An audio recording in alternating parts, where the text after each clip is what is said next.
This story is based on a true incident that happened between 2011 to 12. Me and my husband had just got an apartment at this older apartment complex. At first, we didn't really notice anything weird. It was just an old place. A bit run down, but affordable. But after some time, things started happening, only to me, though. I was pregnant with my oldest at the time. And I'd randomly feel stuff brush up against me.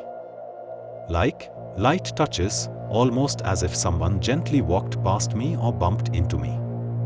It was weird, but not super scary, at least not then. The strangest part? I had tattoos on my arms and legs, and I swear multiple times I felt like someone was tracing them with a finger. Like literally running their finger slowly along the ink. It would happen randomly, mostly when I was alone. And then the fridge door. It didn't just close like normal, it slammed shut. Like, with force. I was right there. No wind, no bump, nothing that could have caused it. Just bang. I stood there frozen. We also kept hearing things from the kitchen all night. Pots and pans clanging, drawers opening, like someone was cooking or playing in there. But when we checked, nothing. Our cats, and this is where it got extra creepy, would hiss and growl at thin air. They refused to go near the kitchen. One of them would literally stop at the doorway, growl low, and back away with her fur up. I'm telling you, animals know things. But here's the thing, it didn't feel evil. Not at first. It felt playful. Curious. Kind of like a kid. And then we started getting someone else's mail in our mailbox. A lot of it looked like stuff from CPS, Child Protection Services. We didn't open anything, obviously illegal, but it was consistent. Same name.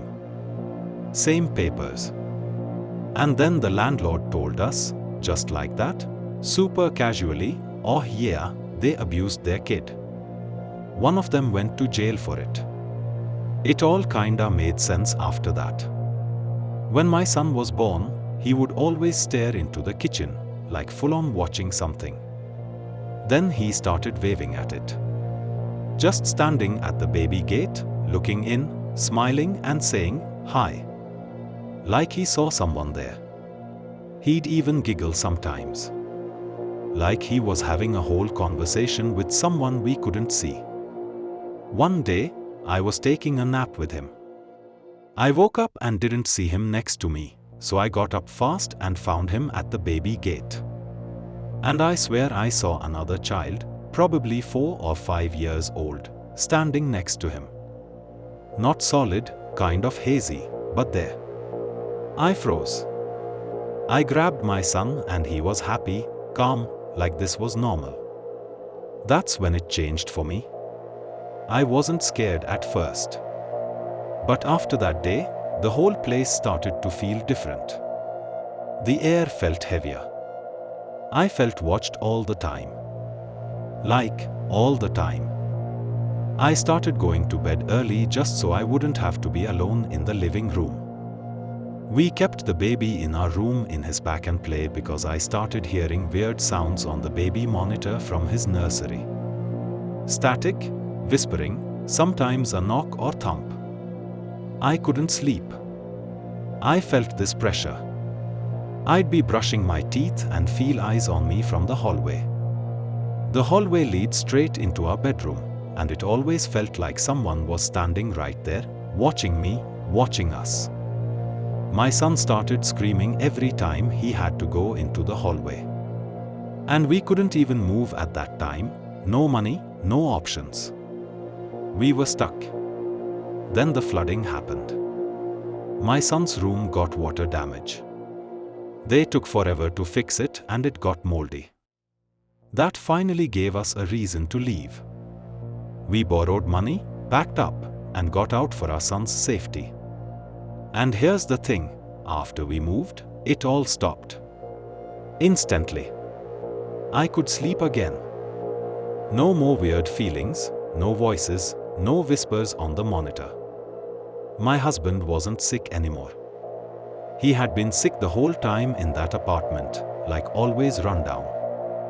Later, we realized the AC had been installed backwards. It was flooding the hallway and causing mold. They never fixed it, just band-aid repairs. So now, I don't know. Maybe it was the mold. Maybe we were hallucinating. Maybe it was the air quality messing with our heads. Or maybe there was something else there. Maybe it was the spirit of that child who was abused. Maybe it clung to the space and saw me, pregnant, a mother, and reached out. Maybe it started as playful, and then something darker moved in. Maybe it wasn't a child at all. Sometimes I still think about that moment. The way my baby would wave at the kitchen. The invisible finger tracing my tattoos. That child I saw for just a second. The skeptical side of me says mold.